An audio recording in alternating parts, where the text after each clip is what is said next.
Keinformasi selanjutnya, selama 8 tahun terakhir tim BMKG mengamati tutupan es di Puncak Jaya menyusut drastis dari tahun ke tahun. Dengan perhitungan regresi melalui data model perakiraan suhu, tutupan es di Puncak Jaya diperkirakan habis pada 2025 mendatang.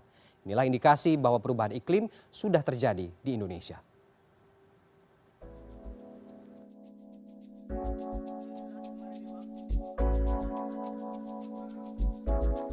Tanda baik untuk tim observasi Puncak Es Jayawijaya muncul di hari keempat.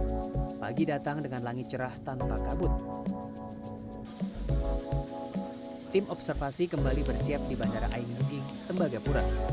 Agenda hari ini masih sama dengan rencana hari penerbangan sebelumnya, mendarat di Puncak Es Jayawijaya dan mengukur sisa volume dan umur es yang pernah kita klaim abadi. Tim tinggal landas dari helipad.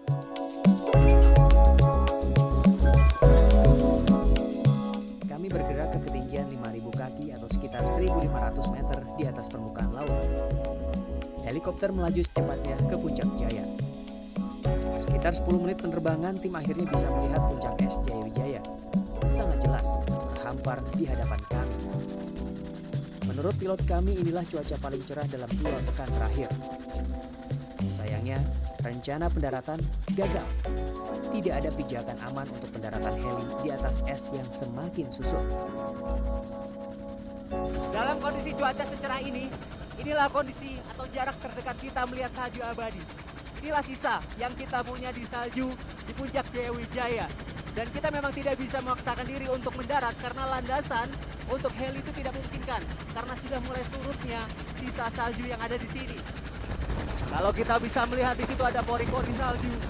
Pori-pori itu sudah terisi oleh air-air yang juga bisa mempercepat laju melelehnya salju di Puncak Jaya ini. Tidak hanya panas yang terjadi karena pemanasan global, tapi pencairan es-es yang ada di salju atau Puncak Jayawijaya ini juga terjadi karena curah hujan yang tinggi, sehingga es bisa terjadi meleleh, baik dari pengaruh dari puncak atau permukaan es, juga dari bawah atau dasar. Kita lihat batu-batu di sini sudah mulai terekspos. Batu menyerap panas dan mengantarkan panas itu ke salju, sehingga salju juga meleleh dari bagian bawah puncak di Jayawijaya ini. Dan inilah saat saya dan Anda melihat tahun-tahun, bulan-bulan, bahkan hari-hari terakhir dari salju yang ada di Puncak Jayawijaya yang tidak lagi abadi. Heli terbang berputar beberapa kali di atas puncak es. Saya tidak tahu harus merasa bangga atau berduka. Bukan karena kecewa rencana mendarat di puncak es gagal, tapi ini adalah momen langka, bahkan mungkin yang terakhir bagi kami sebelum punahnya es abadi Indonesia. Bahan bakar menipis. Pilot heli terpaksa membawa tim kembali ke Bandara Aing Buging, Tembagapura untuk mengisi bahan bakar. Dari Tembagapura, tim melanjutkan perjalanan ke Bandara Moses Kilangin di Kota Timika. Najib Habibie menuturkan meski tim tidak bisa mendarat, proses observasi masih bisa menggunakan indikator lain untuk menentukan peluruhan es di Puncak Jaya masih terjadi. Dari warna batuan yang ada di sekeliling salju tadi, sebetulnya kita bisa menganalisa di mana kalau yang warnanya lebih cerah itu batuan yang baru saja tersingkap.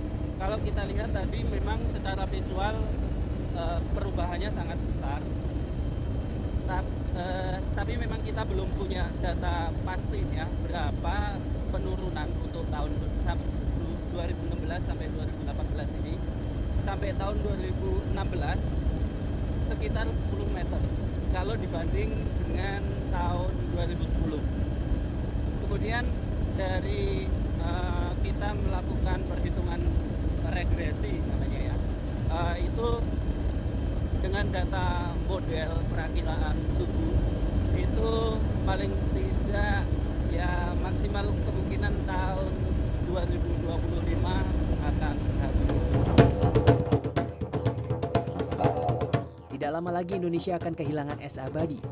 Meski penelitian mengenai dampak hilangnya es Puncak Jaya terhadap iklim, alam, maupun kehidupan masyarakat sekitarnya bahkan Indonesia masih minim, namun mengabaikan kondisi ini juga tidak bijak. Inilah salju abadi terakhir Indonesia. Tidak ada yang bisa mencegahnya menghilang dan punah. Ini adalah indikasi sekaligus bukti bahwa perubahan iklim memang bisa disangkal tapi tidak bisa dihindari. Yogi Tujuliarto, Jaya Wijaya.